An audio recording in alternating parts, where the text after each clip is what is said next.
Luto tayo ng chicken curry. Paborito ng mga apo ko. Ito na oh. Nalagay ko na lang lahat yung mga sangka. Naprito na lang yung carrot saka yung patatas.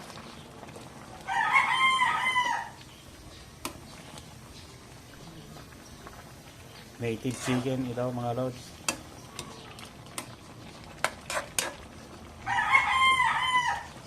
Sarap nito.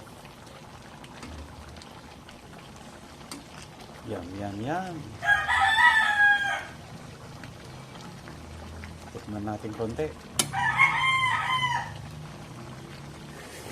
Wow! Masarap.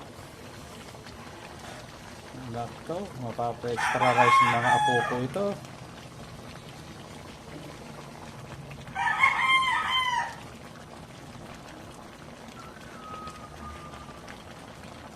Okay na ito mga lods.